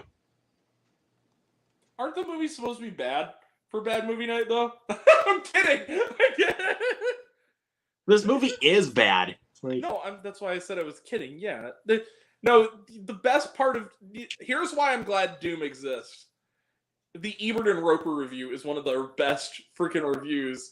When they're talking, especially Roper's part where he's describing the movie and he talks about, it's a mutant killing machine. Like, he's talking about the aliens, they're on an outpost in Mars. No, the freaking soldiers on Outpost in Mars, and then like it creates a mutant killing machine. He goes, why does it always have to be a mutant killing machine? Why can't you ever have like a creature in one of these movies that learns a new song on the violin, or maybe creates a new type of flower or something? Why is it always zombies? Oh, wait a minute. I mean, even though I do give this film a positive score, this film, like, objectively, is really, really bad. Yeah. But I kind of love it, though, for those reasons. Highlander. Highlander's awesome! No, I disagree, Gary. Highlander rules. Now, Highlander 2, The Quickening. That's a bad movie night right there. After I watched that film, I tried watching the third Highlander. I only got like 25 minutes in and I just stopped. Here's the thing. That movie's terrible, but Mario Van Peebles is kind of fun in that movie as like the villain. But talking about the second one? Oh, third one. No, the second one, The Quickening, is bad because it was not made correctly. Like, whole chunks of it are missing. Like, okay. Speaking of great Siskel and Ebert reviews, that's one of the have you seen... You need to go right now on YouTube and look up Siskel and Ebert Highlander 2 The Quickening. Oh my god, it's amazing. It's like, Roger Ebert's leading it, and he's like, Highlander 2 The Quickening. He goes, huh. And he just kind of giggles. He goes, what a title. And then he comes back and goes, so anyway, Highlander 2 The Quickening, what a title. He can't stop smiling when he says it. He's like, that's the first word. And then Gene Siskel tells him what the budget is, and he's like, you're kidding me. They must have taken a limousine every time they went to the John. Like, I love it. What? Oh, okay. Now look, I actually bought this yesterday. All I want to say, objectively, this movie is trash. Like, really, really trash. Yeah. But I haven't seen it in a very, very long time. I actually enjoyed it as a kid. Yeah. You don't know what it is? Sure. Green Lantern. You know what? I don't hate that movie. Thank you. It really is not that bad. It's really not that bad. It's not spectacular, but like Ryan Reynolds is not bad. I'll say this. It's become so much a part of my household's lexicon that I will make a joke that I'm going to take my pants off and go fly some planes. And everyone in my house gets it. Like, oh, like from Green Lantern. Like, it's enough of like a well-known... I'm going to go, now let's go take these pants off and go fly some planes. Yeah, like, I really do not care what anybody says, man. I really do not think that Green Lantern is that bad. To me, Green Lantern falls into that category of movies like Battleship, where it's like, yeah, this movie isn't spectacular, but if it's on TBS on a Sunday afternoon, I'll watch it. But objectively speaking, though, this movie's terrible. Like, if we're speaking on the critical side, it is terrible. Like, the worst thing about it is the villain. That was just a stupid ass villain. Yeah, I did not like the villain either. But a film that honestly I wanted to love when I watched it, but I was just like, eh. I love Hardcore Henry though. I love. That's the reason why I own this movie, is because I want to give it another try. Maybe I'll actually really love it. You need to, because I'm telling you, because the first time I watched it, man, I did not quite get it. Like, I thought there was way too much going on, and I thought it was way too stupid. It is stupid. I'll say that. It has no substance at all. But as a pure like adrenaline action movie, it's a lot of fun. And there's honestly, to me though, when I first watched it, there's way too much action going on. Like way too much. But then again, though, we need a little breather every once in a while, but that never happens. Well, I'm also grateful it exists also because the guy who directed it would go on to direct an even better action movie just a few years later, which was Nobody, which was so good it made my best of list. Yeah, but I will give this one another try, maybe. I recommend. Yeah, definitely. I will give this one another try, but the good thing about this though, when I bought this though, I actually got the slipcover with it. So same. Now, Luke, I just thought the perfect pick for bad movie night. Oh boy. Street Fighter: The Legend of Chun-Li. Oh dear God. I have it on DVD. We need to watch it. Oh dear God. Just for Chris Klein. Chris Klein is the reason that movie's fun. Oh God. Also, I will have you know that, like, you can hate on the movie all you want, but guess what? I've met Kristen Kruick. She was lovely. She was a very nice person. Oh God. Very, very nice. I'm trying to think of another one that's like, I know it's objectively like really, really bad, but honestly, I do like it. Oh wait, now I know what it is. Yep, I got it. Action Point. Action Point was a disappointment. I wouldn't say it was bad. It was just kind of like, I wanted more from it than what I got from it. I thought I really like it. I think it's like, yes, it's definitely stupid, but I think it's hilarious. Has its moments. I'll say this: if you like it, have you seen the documentary on the inspiration for that Class Action Park? I've heard about it. That's a great documentary because that was a real place, and man, that's terrifying that place stayed around as long as it did. It was like a New Jersey water park that was like called Action Park, and it's the inspiration for Action Point, and it was literally like they would spray like burning chemicals on wounds so that they wouldn't get sued by the parents of these kids who like got horribly injured. People died at this park. Like, it's insane. Yeah, I know.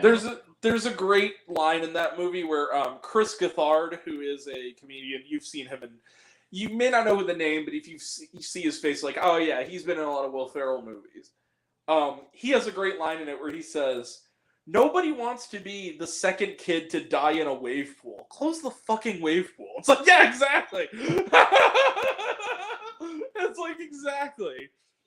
So yeah, it's a crazy movie. Highly recommend Class Action Park. Thumbs up. I'll check it out at some point. It's on HBO Max, I think. It might have been taken off though. Yeah, Maybe. but let's but yeah, this one. Head out. Yeah, I'm gonna have to head out pretty soon too. Yeah, so I mean, okay, so we'll catch you later, Jared. Yeah. So, but so yeah, Grant and I will talk this one out a little bit, and hey, look, there's Hercule Poirot. We found him. The case is closed. Hey, buddy, I gotta tell you, you got me for just a few more minutes. We gotta kind of wrap it up. It's getting late. I know, but still. Yeah, like, it's almost. We're pushing 10 o'clock, homie. I know, but so yeah, when I saw Hardcore Henry when it was on Netflix a couple years back in 2018, man, was I disappointed. Like, I was really, really disappointed. That's a movie that it loses a little bit when it's not in the theater. Because I saw it in the theater, and I think couldn't because I was only 13 when this movie. No, I was only 12 when this movie came out. That shows how old I am. I think it was like 22. But oh, by the way, it is on HBO Max. Oh, Class Action Park? Yeah, it is. It's also only 88 minutes, so you could totally watch it anytime. It's pretty short. Yeah, but oh, you actually kind of want to know a movie that a lot of people really do not like, but I actually want to give it another try because I don't remember a lot about it, but I remember thinking it was, What? The Dark Tower. That movie was 10. Now, see, that movie was a Franken movie. Basically, it was totally broken. They had like a good hour cut out of it. Okay. That one, I didn't hate it. It was watchable, but it was like you could see the frayed edges where the cut scenes were. You know what I mean? Yeah, that's true. But let's see what's another good. Oh, this one's a classic right here. Okay. Collateral. Well, that's a great movie though. Collateral's awesome. Dude, Dude, Tom Cruise plays a fucking hitman in this movie. You know what I also heard? This is a theory. And What's I up? love this theory about Collateral. Actually, Richard Roper said it.